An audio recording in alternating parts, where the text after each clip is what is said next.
Oi, pessoal. O meu nome é Paloma Peixoto, eu sou acadêmica de Engenharia Química na UF e hoje eu vim comentar um pouquinho sobre a presença da eletrólise na engenharia.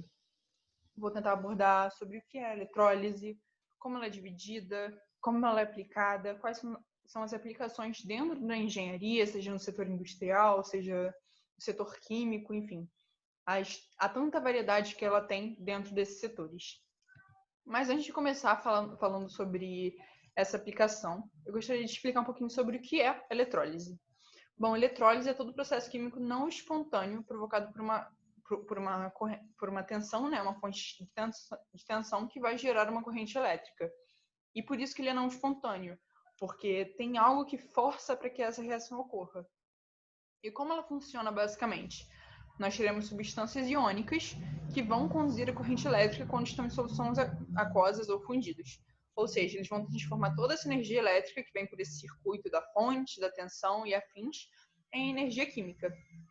Mas, antes de mostrar a aplicação novamente, nós temos dois tipos de eletrólise. Quais são elas, Paloma? Nós temos a eletrólise ígnea, que ocorre em altas temperaturas e na ausência de água, ou seja, nós trabalharemos com compostos iônicos fundidos. Mas como que isso ocorre? Bom, para fundir um composto é muito complicado e por isso das altas temperaturas. E aí, quando ele é fundido, né, nós temos uma reação nova, um novo produto, que vai ser composto por conta da eletrólise. E quando a gente fala de altas temperaturas, não são tipo 40, 50 graus Celsius.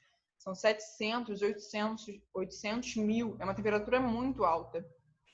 Mas como ela não é tão aplicada no meio acadêmico, né, falando diretamente, nós trabalharemos muito mais com a eletrólise aquosa, apesar da ígnea ter muita importância também.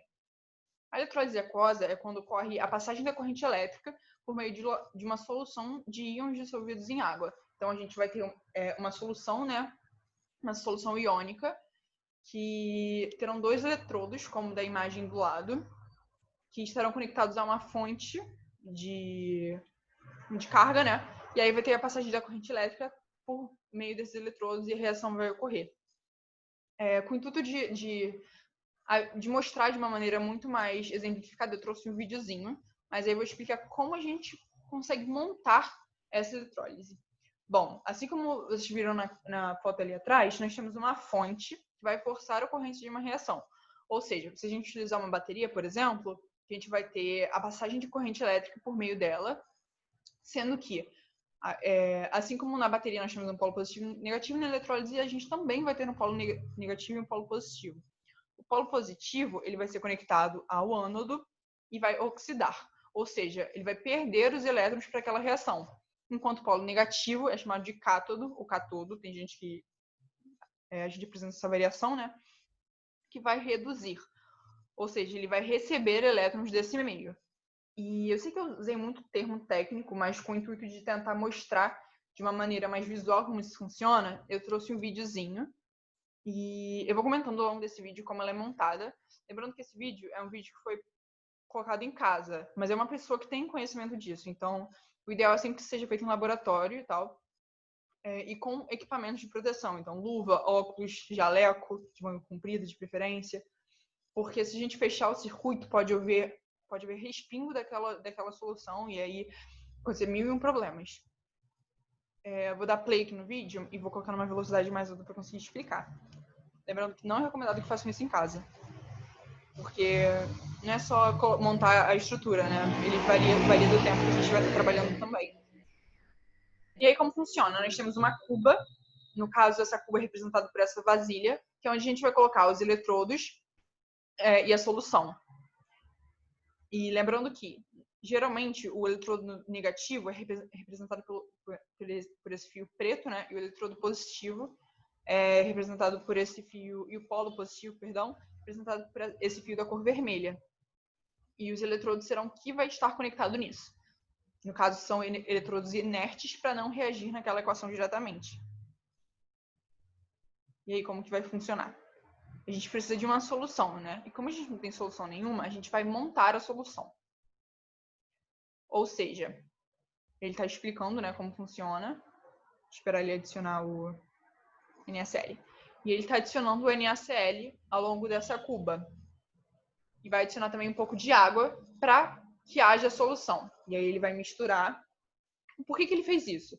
Porque o NaCl em água, ele se dissocia em Na+, e Cl-, ou seja, íons que vão conduzir corrente elétrica. Ele pegou um metal de sacrifício, né, que a gente chama de metal de sacrifício, que é a colher, conectou o eletrodo positivo e pegou uma moeda oxidada, ela está bem enferrujada, e conectou ao eletrodo negativo. Ao polo negativo, perdão. Isso vai fazer com que a reação ocorra da melhor maneira possível. Lembrando que a colher que está no polo positivo vai perder os elétrons e a moeda que está no polo negativo vai receber os elétrons ao longo dessa solução. Mas por que a reação não está acontecendo ainda, Paloma? Porque a gente não tem uma transmissão de corrente elétrica ao longo de toda essa reação. Então, nós precisamos pegar a nossa fonte, que no caso a fonte dele é esse carregador, e vai conectar na tomada, né? Lembrando que geralmente não é feito assim, mas aí eu vou mostrar como funciona. E a partir disso, a gente vai ter a formação de gases, da presença daquele vapor, né, que sai. Não vapor, mas da presença do gás saindo mesmo, que a reação já está acontecendo, igual está sendo mostrado.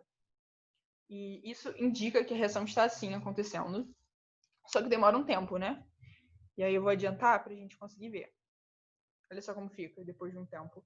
O gás continua saindo, ela continua oxidando, e depois de muito tempo ela finaliza assim. E aí a gente vai remover a moeda, ele vai limpar para como fica. E olha, ela perde completamente aquela camada oxidada que estava, fica bem brilhante. Ele está limpando com uma borrachinha para ficar mais visual. E é assim que funciona. Vou pausar aqui. Lembrando que esse experimento foi feito em casa, mas no laboratório é um pouco mais diferente. E para mostrar como funciona no laboratório, é assim, basicamente. Nós temos uma fonte, algo bem mais formal, não é um carregador de celular, uma bateria. Nós temos uma fonte e um amperímetro. O amperímetro ele vai mostrar a corrente que está sendo passada ao longo de todo esse processo. E nesse caso aqui, a gente tem uma espira magnética, né? Que vai fazer. Aqui tem um ímã, geralmente em cima desse copo, dentro desse copinho tem um ímã que ele fica girando para fazer com que a reação ocorra de uma maneira mais simples, né? Melhor e mais rápida, enfim. Não mais rápida, mas que dilua muito bem tudo que tá aqui dentro. E é assim que é basicamente construído em um laboratório.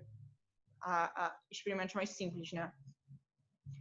E agora falando um pouquinho das aplicações na engenharia, eu trouxe 3 aplicações principais, que também são muito utilizadas, mas lembrando que tem várias outras.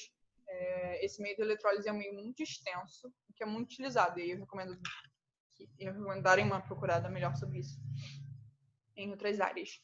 Nós temos a galvanização, que é quando uma peça metálica recebe o revestimento de outro metal. O que aconteceu no vídeo da moeda foi isso. Nós tivemos a moeda que estava oxidada, e ela deixou de ser oxidada, se tornando um material limpinho, né, brilhante, enfim, através da eletrólise aquosa de um sal. E o sal que a gente utilizou foi o sal de cozinha, o NaCl. Lembrando que eu não trouxe reação química nem nada disso para não ficar muito teórico, quis mostrar mais a parte prática de como funciona. Mas tem diversas explicações sobre as reações na internet, aí vocês conseguem ver. Além disso, nós temos a produção do gás cloro, que é utilizado na produção de compostos orgânicos, clorados e também alvejantes. Então, é muito importante essa utilização também. Mas o principal, e eu quero que tenham bastante atenção nisso, é a produção do alumínio. Ele é conquistado através da eletrólise ígnea da bauxita. Ou seja, a eletrólise ígnea é aquela que eu falei que é aplicada em altas temperaturas. Então, a gente vai ter a bauxita, que vai ser fundida a, 800 mil graus Celsius, para formar o alumínio, que é aplicado em diversas áreas, né, dentro da nossa vida. Eu acredito que todo mundo tem pelo menos um material que tenha um composto de alumínio, seja computador, celular, enfim, fogão, geladeira. Tem muita coisa que a gente trabalha com isso, então é muito importante. Bom, eu tentei mostrar de uma maneira muito simples, né, visual, como isso funciona, basicamente. Lembrando que eu deixei aqui meu LinkedIn, meu e-mail com o domínio da UF, para quem tiver dúvida. Quem quiser perguntar como funciona mais a fundo. Muito prazer e muito obrigada novamente. Meu nome é Paloma Peixoto e eu sou acadêmica de Engenharia Química da UF.